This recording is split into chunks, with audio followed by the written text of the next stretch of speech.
We're going to be working in a large structure. I have some hex bolts in my structure. I'm going to use an X-line to help me locate and place my bolts. Since we have multiple bolts, it's easier to define my bolt profile as a block and then insert the block into each location. The X-line will ensure that my blocks remain along the same axis. It's not unusual for many users to work in really large layouts or structures like this one. In order to see any detail at all, we need to zoom in.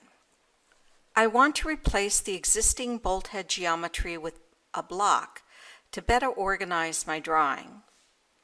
I go to the Insert ribbon. I select Create Block from the Block Definition panel. The Create Block tool will create a block that is local to this drawing. If I wanted a global block, that would create a file outside of this drawing, and I would use the Right Block tool. I'm going to name the block Hex Bolt and Washer. I need to specify the base point, which is the insertion point for the block. This is a common error many users make. They forget to specify a base point. If you don't specify a base point, your block will automatically use a base point of 0, 0, 0 by default. That means your block will be offset from the insertion point, making it very difficult to use. I select the pick icon and choose the center point of the polygon to define that as my base point. Next, I select the objects I want to be part of my block. I'm going to select the polygon and the outside circle and press Enter. I purposely left out the inside circle so you can see what happens when you accidentally forget an element for your block and need to add it later. Don't worry, we'll be fixing that error. You should see a small preview of your block on the Block Definition dialog box. The elements I selected are not on layer 0. This means when the block is placed, they will maintain the properties of the layer they are currently on. I have selected Convert to Block, which means the selected elements will automatically be converted to a block. Then I press OK. Now when I hover over the polygon, AutoCAD displays it as a block reference.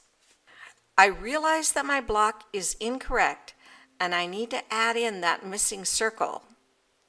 I also want to move some of those elements to the correct layer.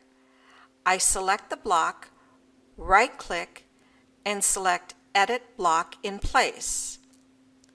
I want to enable the default, which allows me to select all nested objects. This means if I have a block inserted into a block, or dimensions or attributes, I would be allowed to select those as well. I press OK on the ribbon. I select Add to Working Set. Notice that anything that is not part of the block is grayed out. That helps you identify what's part of the block definition and what isn't. I select the inside circle to add it to the block. See how the circle is no longer grayed out? Because it's now part of the block definition. Next, I'm going to reassign the two circles, which represent the washer, to the hex head layer. I select the circles and select the layer from the drop-down list. Then I right-click and select Close. This saves the changes to my block. I press OK. Now when I hover over the block, the two circles in the polygon will highlight because they are part of that block. This is another advantage of using blocks.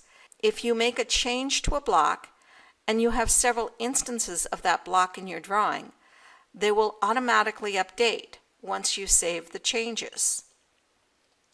I want to copy and place this block along my structure. I want to ensure that the block stays aligned on the same axis. Because my structure is so long, an X-line is a useful tool to ensure that my blocks are placed correctly and remain aligned. I'm going to switch to the construction layer. I'm going to select the X-line tool from the extended lower part of the Draw panel on the home ribbon. Notice in the flyout, the X-line is called Construction Line. The X-line tool is useful because it doesn't have any endpoints. It goes to infinity in both directions. I select the X-line tool. I right-click and select HOR for horizontal to place a horizontal line. Then I select the center point of my hex bolt to place the X-line. I right-click to end the command. When I zoom out, you can see that my X-line extends across the entire drawing. Remember, an X-line is infinite in both directions. I'm going to zoom back into the area where I want to work. I'm going to switch to the hex bolt head layer. I select my hex bolt block. By combining all those elements into a block, it now has a single grip, the insertion point. I can copy or move the block using that single grip. I activate the center grip, right-click, and select Copy. Then I move down my structure to place my copies. I'm using the X-line to ensure that my bolts remain aligned. When I get to this bolt, I immediately see an error. The X-line shows me that the existing drawing had bolts placed out of alignment. To recap, I created a local block. I then modified the block by adding some elements and reassigning layers.